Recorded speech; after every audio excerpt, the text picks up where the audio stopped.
এই গরমের মধ্যে যেসব বোনেরা বাসায় গেঞ্জি বা টি শার্ট পরেন তাদের উদ্দেশ্যে কিছু কথাগুলো মনোযোগ দিয়ে শুনবেন, ইনশাল্লাহ অনেক কিছু বুঝতে পারবেন। যেসব বোনেরা বাসায় গেঞ্জি বা টি শার্ট পরেন, আপনারা কি জানেন কার কার সামনে গেঞ্জি বা টি শার্ট ব্যবহার করা যাবে?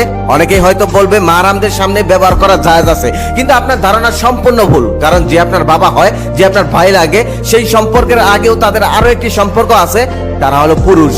তাদের মধ্যে পুরুষত্ব আছে।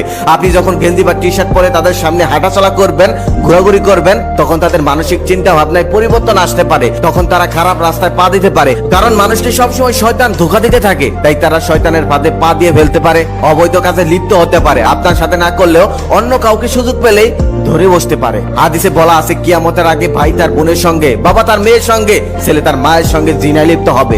আস্তাগফিরুল্লাহ, নাউজুবিল্লাহ। আল্লাহ তাদেরকে হেদায়েত দান করুক, আল্লাহ তাদেরকে ক্ষমা করুক। খবরে অলরেডি এইসব আপনি শুনতে পারবেন, এইসব অলরেডি শুরু হয়ে গেছে।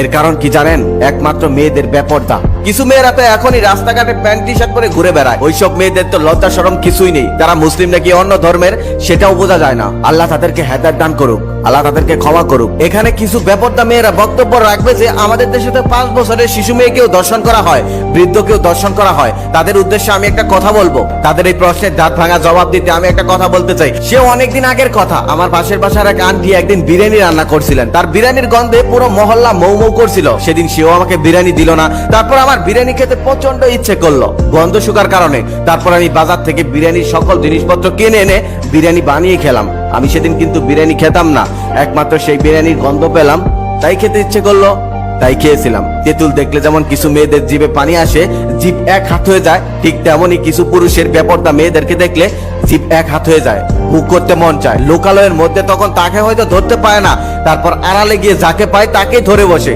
সেটা বাচ্চা হোক, সেটা বয়স্ক হোক বা যুবতী, সেটা দেখার তার কোনো যায় আসে না। কারণ তার ভোগ করতে হবে, তার জিভে পানি এসে গেছে। আশা করি ওইসব বেপরদা মেয়েরা এই প্রশ্নের উত্তরটা পেয়ে গেছেন। তাই বোনেরা, এইসব কাজ থেকে আপনারা সাবধানে থাকবেন। আপনি অবশ্যই গেঞ্জি বা টি শার্ট পরতে পারবেন, সেটা আপনার ব্যক্তিগত রুমে কেউ যেন না দেখতে পারে। ইনশাআল্লাহ আপনি আপনার স্বামীর সামনেও পড়তে পারবেন, কোনো সমস্যা নেই। তবে আমার মনে হয় এইসব পরা না পরাই উত্তম। কারণ আমাদের প্রাণপ্রিয় নবী হযরত মুহাম্মদ সাল্লাল্লাহু আলাইহি সাল্লাম মহিলাদেরকে পুরুষদের পোশাক পরতে নিষেধ করে গেছেন। এতে ফিতনা হতে পারে, মহিলাদের পোশাক হবে ঢিলাঢালা। আমাদের প্রাণপ্রিয় নবী হযরত মুহাম্মদ সাল্লাল্লাহু আলাইহি সাল্লাম কোনো কথা এমনি এমনি বলেনি। আশা করি সবাই বুঝতে পেরেছেন। ভিডিওটা বর্তমান সময়ের জন্য খুবই উপযোগী। আমি প্রত্যেকদিন ভিডিও বানাই, তবে কখনো লাইক চাইনি, কমেন্ট চাইনি, শেয়ার করতে বলিনি। আজকে একটা অনুরোধ করব, এই ভিডিওটাতে একটা লাইক করবেন, একটা কমেন্ট করবেন, একটা শেয়ার করবেন, যাতে সবাই দেখতে পারে। আর সেখান থেকে একটা মানুষও যদি সংশোধন হয়, নিজেকে সঠিক পথে নিয়ে আসে, তাহলে আমি সার্থক। আর আপনারাও সওয়াব পাবেন, কারণ আপনাদের লাইক কমেন্ট শেয়ারে এই ভিডিওটা অন্যের কাছে পৌঁছাবে, সবাই দেখতে পারবে। আসলে গরমটা কোনো সমস্যা না, সমস্যাটা হলো তাদের চরিত্রে। সত্যি যদি তারা গরমকে ভয় পেত, তাহলে তারা জাহান্নামের আগুনকেও ভয় পেত, বেপরদা হয়ে রাস্তাঘাটে ঘুরে বেড়াতো না।